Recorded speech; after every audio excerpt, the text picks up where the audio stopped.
അപ്പുറത്തെ വീട്ടിലെ വിനീത് നീ ഒരുമിച്ച് പഠിച്ചല്ലേ, അവനിപ്പോ എഞ്ചിനീയറാ.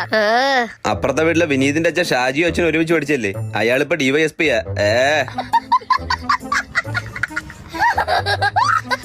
എനിക്കൊന്നും മെഴുകുതിരിയോട്ടുള്ളായിരുന്നു പഠിക്കാൻ. അതെന്താ പകല് സൂര്യ ഒതുക്കില്ലായിരുന്നു?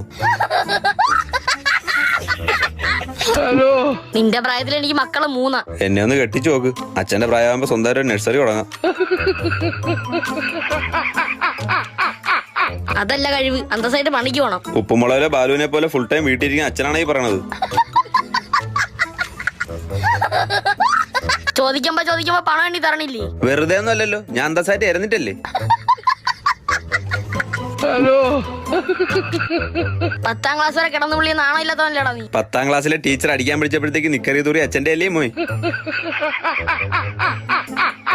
അപ്പുറത്തെ വീട്ടിലെ സൂസന ആന്റിക്ക് അച്ഛനെ കാണുമ്പോ ഒരു ഇളക്കം ഉണ്ട്. അച്ഛൻ ലുക്കല്ലേടാ. അമ്മ ഇതറിഞ്ഞാൽ ലുക്കുള്ള അച്ഛന്റെ കിഡ്നിയുടെ വക്ക്